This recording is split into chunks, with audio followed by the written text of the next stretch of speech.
Ya kemarin sudah diarahkan, sudah dikonseling sama Pak Galung ya. Oke. Jadi ada dua hal yang sangat penting dalam hal yang namanya baptisan. Kenapa orang Kristen itu dibaptis? Dua hal yang penting yang harus dimengerti. Yang pertama, Markus 16 ayat 16 dikatakan, siapa yang percaya dibaptis akan selamatkan. Siapa yang tidak percaya dihukum. Jadi barang siapa yang percaya kepada Tuhan Yesus, dia dibaptis. Nah, kalau tidak percaya, maka dihukum. Ya, jadi baptisan itu adalah hal iman, keyakinan, percaya kepada Tuhan. Jadi kalau kita percaya sama Tuhan, maka kita harus dibaptis. Kalau tidak dihukum. Nah, itu ya. Hukumannya apa? Hukuman dunia tidak.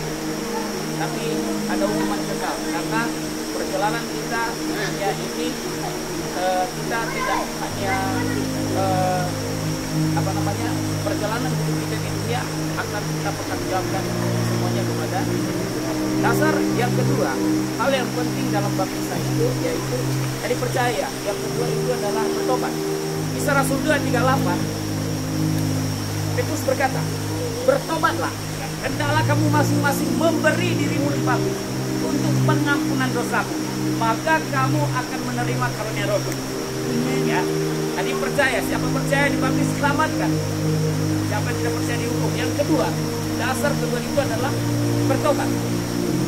Saya ulangi lagi, bertobatlah dan hendaklah kamu masing-masing memberi, bukan dibawa. Kita yang datang memberi diri dibaptis. Kenapa? Karena untuk pengampunan dosa. Kenapa kita memberi diri dibaptis? Karena kita tahu kita manusia berdosa, kita hidup dalam dosa. Bahkan waktu kita dikandung dalam dosa saja, dalam kandungan orang tua saja, dalam kandungan ibu kita saja, kita sudah dikandung dalam dosa itu. Memasuki katakan ya. Jadi kenapa kita dibaptis? Maka yaitu untuk pengampunan dosa. Ya, jadi dua dasar ini sekarang kita kembalikan, ya. Maka kalau kita lihat dasar ini, maka orang yang dibaptis itu adalah orang-orang yang sudah mengerti, orang-orang yang sudah dewasa. Betul ya Pak Lilis ya? Artinya anak kecil nggak bisa dibaptis. Kenapa? Karena dia belum percaya. Betul ya? Tadi dasarnya percaya. Siapa percaya dibaptis selamatkan. Siapa tidak percaya dihukum. Yang kedua bertobat. Anak kecil dia bertobat apa? Dia kan baru 3 bulan, lahir 6 bulan. Dia bertobat apa? Kan gitu. Nah, sementara Kisah Rasul 2:38 bertobatlah, hendaklah kamu masing-masing memberi dirimu dibaptis. Memberi, kita yang datang memberi diri kita, bukan dibawa. Anak kecil kan digendong dibawa. Ya. Jadi datang memberi. Kenapa? Karena kita tahu kita berdosa dan kita perlu bertobat dan kita perlu kasih karunia Tuhan. Bagaimana kita bisa mendapat kasih karunia Tuhan? Lewat pengampunan Tuhan. Pengampunannya bagaimana bisa kita terima? Bisa kita menerima dia, kita minta ampun kepada Tuhan, kita terima dia sebagai Tuhan dan Juru Selamat secara pribadi. Kita tinggalkan kehidupan kita yang lama, kita tinggalkan segala kehidupan kedagingan kita dan kita mau hidup dalam hidup yang baru, menjadi ciptaan yang baru di dalam Yesus Kristus. Oke. Nah sekarang apa yang menjadi tujuan baptisan? Ya. Tujuan baptisan yang pertama itu adalah perintah Tuhan Yesus.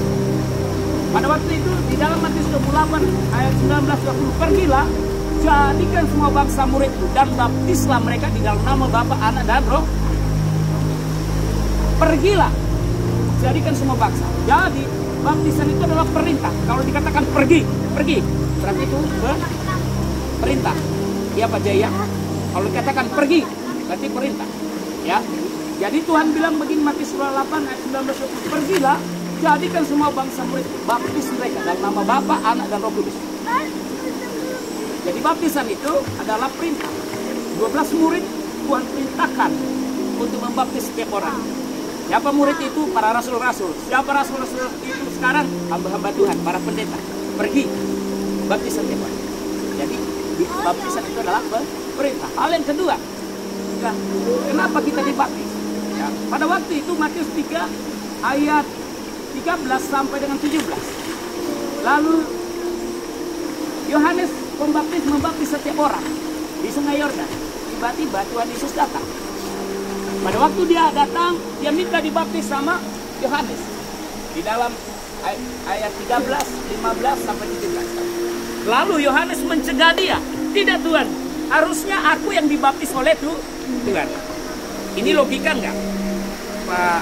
Logika nggak? Masuk akal nggak? Masuk akal nggak? Saya Yesus, saya datang kepada Bapak baptis saya. Masuk akal nggak? Masuk akal nggak?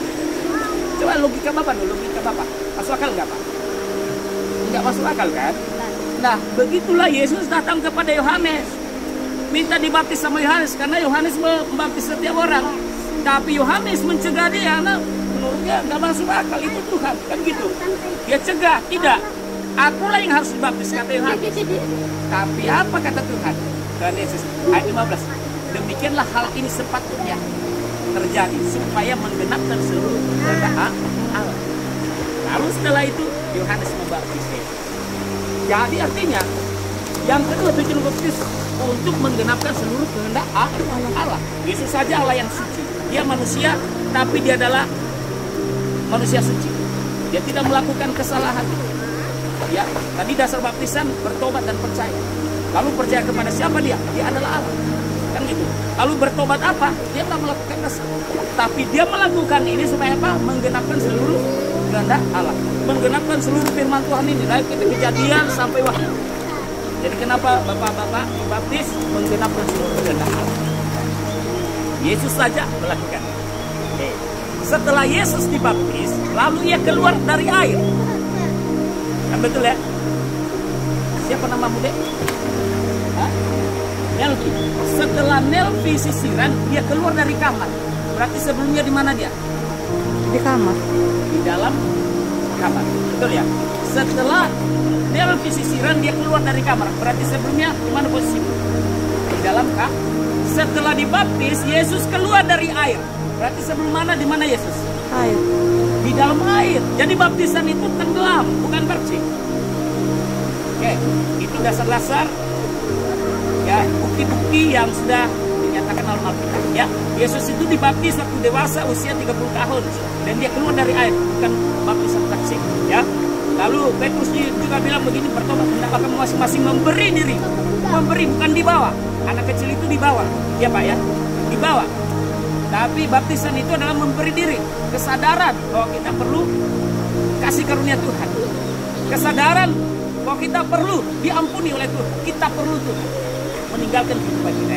Sama dengan tindakan Bapak hari ini, datang memberi diri untuk dibaptis. Gak ada yang menggendong Bapak datang sini kan? Gak ada yang menggendong kalian datang sini kan? Memberi, datang memberi. Oke. Jadi tujuan yang kedua tadi apa? Menggenapkan seluruh kehendak Allah. Yang ketiga, kenapa kita dibaptis? Sebagai bukti tanda pertobatan. Ya. Lalu di ayat 11 kata Yohanes, aku membaptis engkau dengan air sebagai tanda pertobatan. Tetapi ia yang datang lebih berkuasa daripadaku. Ia akan membaptis engkau dengan roh dan dengan api. Ya. Aku membaptis engkau sebagai tanda pertobatan. Jadi baptisan itu adalah tanda atau bukan sekedar tanda, bukti pertobatan. Setelah bapak-bapak dibaptis, maka orang melihat, oh iya ya, Pak Lilis sudah berubah ya. Jadi bukan kita menceritakan orang, aku udah bertobat loh, pergi ke kedai sana, aku bertobat loh, aku bertobat, tidak. Tapi orang melihat kita ada tanda, ada bukti bahwa Pak Lilis bertobat. Kenapa dia bertobat? Dia sudah meninggalkan kehidupan yang lama. Dia sudah terima Yesus sebagai Tuhan Juru Selamat dan sebagai pribadi. Dan dia sudah lahir baru. Lewat mana? Penyatuan di dalam Kristus Yesus. Lewat baptisan selalu. Jadi nanti di baptis ini dilihat ada pertobatannya. Ya, kalau dulu sering maki orang, sering kata-kata jorok, kotor. Mohon maaf kalau di rumah binatang, anjing, kucing, dan segala macam kalau emosi. Nanti sudah nggak ada lagi kata-kata itu. Ada pertobatan. Ya, jadi orang melihat kita, ya. Jadi apa tadi? Aku membaptis engkau sebagai dengan air sebagai tanda pertobatan, tetapi yang datang lebih berkuasa daripada aku yang membaptis engkau dengan api dan dengan roh kudus. Baptisan api dan roh kudus itu adalah Tuhan. Yang membaptis kita roh kudus itu adalah Tuhan sendiri, roh kudus. Ya, tapi membaptis kita air adalah manusia. Aku, kata Yohanes, membaptis engkau dengan air. Aku, sebagian bantuan membaptis engkau dengan air, tanda pertama. Jadi itu apa tadi tujuan yang ketiga. Yesus sendiri setelah dia dibaptis, maka apa yang terjadi? Langit terbuka. Ayat 16-17. Lalu terdengarlah suara dari surga berkata, inilah anakku yang kukasihi, kepadanya lah aku berkenan. Pak Lilis, pada waktu Yesus belum dibaptis, dia belum melakukan tanda-tanda yang ajaib, belum melakukan mujizat-mujizat. Kenapa? Pribadinya dalam Filipi 2, dia setara dengan manusia. Dia telah mengosongkan dirinya. Keilahian Yesus ketika dia datang ke dunia ini sudah ditinggalkan. Kuasa, segala kuasa itu sudah ditinggalkan di surga. Dia turun ke dunia mengambil rupa sebagai hamba. Sama seperti manusia. Dia manusia biasa 100%. Lalu pertanyaannya, kenapa Yesus bisa menyembuhkan yang sakit, yang mati dibangkitkan, yang lumpuh berjalan? Ketika Roh Allah, Roh Kudus memenuhi dia, maka apa yang terjadi? Mujizat demi mujizat dilakukan oleh Tuhan Yesus. Inilah anakku yang kukasihi, kepadanya aku berkenan. Perkenanan Allah menyertai dia. Roh Allah. Waktu kita dibaptis, kemudian kita diurapi, dipenuhi Roh Kudus, maka perkenanan Allah akan turun kepada Bapak Ibu. Amin. Jangan heran, tanpa pendeta pun Bapak Ibu nanti mendoakan Tuhan. Dalam nama Yesus, setan apa? Pergi. Takluk kepada saudara. Kenapa? Karena Anda diurapi oleh Roh. Oke? Jadi waktu Yesus keluar dari air, Tuhan sendiri mendeklarasikan, ya, dari surga, ini anakku yang kukasihi, mengumumkan, ya. Waktu Indonesia merdeka, ada proklamasi, kami bangsa Indonesia, dan dunia mendengar bahwa Indonesia merdeka. 17 Agustus, Soekarno-Hatta, 1945. Waktu bapak-bapak, waktu nanti dibaptis, kita sedang mengumumkan juga kepada dunia, mendeklarasikan bahwa kita sudah merdeka. Merdeka di mana? Selama kita belum berubah, kita dijajah oleh dosa, ditaklukkan oleh iblis. Jadi kalau iblis habis. Lakukan ini, lakukan. Kita nggak bisa berkuasa. Kenapa? Kita sudah dijajah, ditaklukkan oleh iblis. Tapi waktu kita terima Yesus, waktu kita lahir baru, waktu kita dibaptis, yang tadinya kita dijajah itu berubah. Benih ilahi ada dalam diri kita, sehingga kita tidak berbuat dosa. Bukan berarti kita sempurna. 1 Yohanes 3:9. Ya, jika kita menjadi anaknya, maka benih ilahi ada dalam diri kita. Ya, di waktu kita menjadi anak Tuhan, lahir baru, benih Allah itu ada. Benih itu, waktu benih itu ada dalam diri kita, dia akan bertumbuh. Semakin hari dia akan berbuah.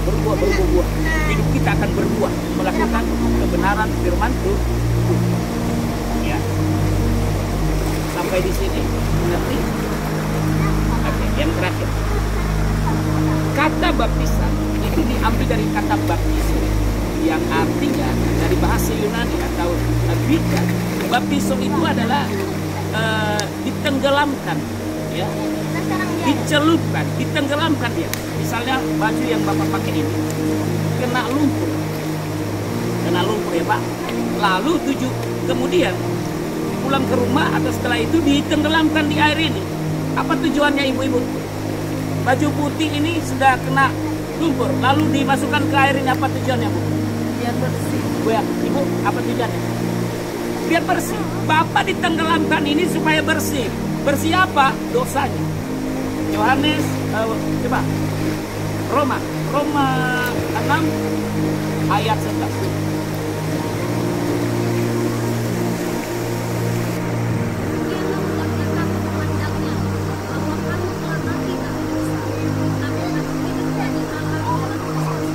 Ya, jadi tubuh ini sudah kena dosa, ya, jorok, dibersihkan, tenggelamkan, ya. Nah sekarang kita lihat relevansinya di dalam ayat 3 dan 4. Coba dibaca.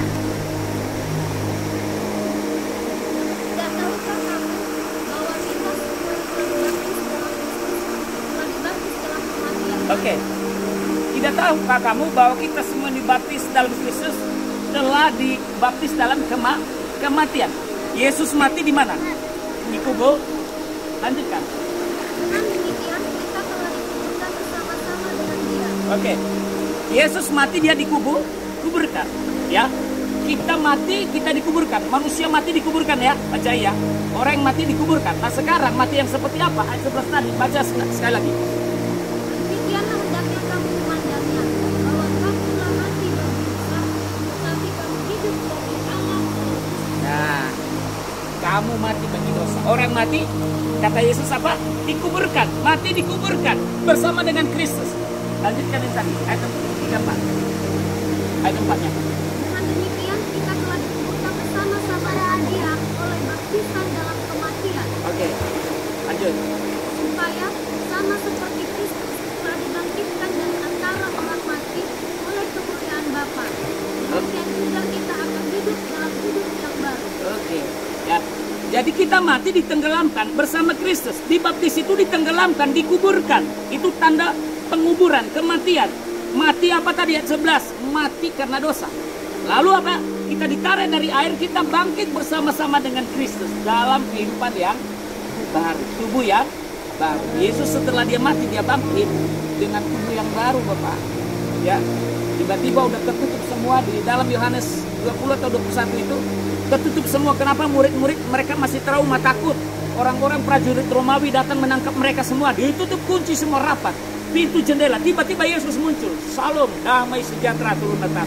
Kaget semua mereka. Ya, hantu. Ada yang bilang hantu. Dia bilang, aku ini. Ya, hantu itu tidak bertulang dan tidak berdaging. Gak percaya Thomas. Kalau kau gak percaya, mari. Harus katanya dia cucukkan dulu tangannya di telapak tangan Yesus yang sudah dipakukan itu, dan juga lambungnya sudah dicucuk dengan tombak. Datang, diizinkan Tuhan. Tuhan bilang, ayo, cucuk. Baru dia percaya. Pada saat itu, Yesus dengan tubuh kemuliaan. Dia, padahal itu semua sudah terkunci, tertutup. Dia tiba-tiba muncul. Dua murid di Emmaus, mereka sedang bertengkar. Ya, yang benar saja, Yesus bangkit atau gimana ini? Tiba-tiba, Yesus muncul di tengah-tengah mereka. Ya, jadi dalam tubuh kemuliaan. Nah, artinya kita ini kotor, tubuh ini mati karena dosa, dikuburkan. Nah, sama seperti Yesus mati dikuburkan, kemudian kita bangkit, diangkat. Maka Yesus 3 hari setelah dia mati, dia dibangkitkan dalam tubuh kemuliaan. Waktu saudara juga dibaptis nanti, ditarik dari air dalam tubuh kemuliaan. Jadi itulah pentingnya kenapa kita dibaptis. Setelah dibaptis ini berarti Bapak Ibu bukan orang biasa lagi. Bapak Ibu adalah orang-orang yang sudah dikuduskan di dalam Kristus Yesus. Jadi baptiso itu adalah ditenggelamkan. Jadi nggak ada arti, ya nggak ada artinya kamusnya air itu begini. Diambil ini maka begini, itu baptiso enggak. Baptiso itu adalah ditenggelamkan, yang tujuannya adalah dibersihkan. Nah sekarang saya kasih tahu dulu kenapa ada doktrin gereja itu membaptis secara bersih. Pada saat itu ada yang namanya Kaisar Konstantin. Ya, Kaisar Konstantin ini, maka dia ini kaisar yang sangat sadis. Semua orang-orang percaya itu dikejar-kejar untuk dibunuh. Ya, jadi yang mengajarkan tentang Yesus pada zaman itu dianiaya, dibakar hidup-hidup. Jadi kalau kita belajar teologi, kita tidak hanya cukup punya kamus yang Alkitab, maka di dalam teologi itu kita akan menghabiskan berapa SKS. Yang pertama, sejarah perjanjian lama 1. Kemudian ada lagi sejarah perjanjian lama 2. Kemudian berikut lain dosen lagi. Ada sejarah perjanjian baru 1, ada sejarah perjanjian baru 2. Kemudian ada pengantar perjanjian lama 1, ada pengantar perjanjian lama 2. Ada pengantar perjanjian baru 1, ada pengantar perjanjian baru 2. Nah, di situ sejarah-sejarah Alkitab itu mendetil, di situ dibahas. Ya. Jadi, Kaisar Konstantin ini menganiaya orang percaya, tapi dia punya mama, ibu suri, namanya Delena. Makanya Delena, orang Katolik itu menghormati Delena. Banyak orang Katolik itu memberi nama kepada anaknya itu adalah Delena. Karena Delena ini adalah seorang wanita yang sangat mengasihi Tuhan Yesus dan percaya akan pengajaran Kristus. Ya. Nah, pada saat itu, maka singkat cerita, Helena mamanya mati, dia juga sudah tua, Kaisar Konstantin. Di masa tuanya, maka sebelum dia, pada saat itu dia mengalami kritis, dia mengalami sakit penyakit, ya, dan dia tahu bahwa dia tidak akan punya kemampuan lagi, dia sudah tidak berdaya lagi. Ingat dia tentang pengajaran mamanya tentang Yesus. Lalu tentang Yesus, bahwa siapa yang percaya pada Yesus itu maka akan mendapatkan keselamatan. Dan apa yang terjadi? Pada saat itu dia meminta para prajuritnya, orang-orang perdana menterinya mencari rasul. Untuk apa? Membaptis dia. Karena dia dalam sekarat kritis sakit, maka apa yang terjadi? Pada saat itu dia dibaptis secara tercik. Nah, pada saat itu sistem kerajaan di kerajaan Romawi, apa yang dilakukan oleh kaisar, seluruh rakyat wajib melakukannya. Jadi setelah kaisar dibaptis itu secara percik, maka apa yang terjadi? Seluruh kerajaan Romawi itu melakukan baptisan percik setelah kaisar mati. Dan mulai dari hari itu sampai hari ini, baptisan percik ini menjadi sebuah doktrin di dalam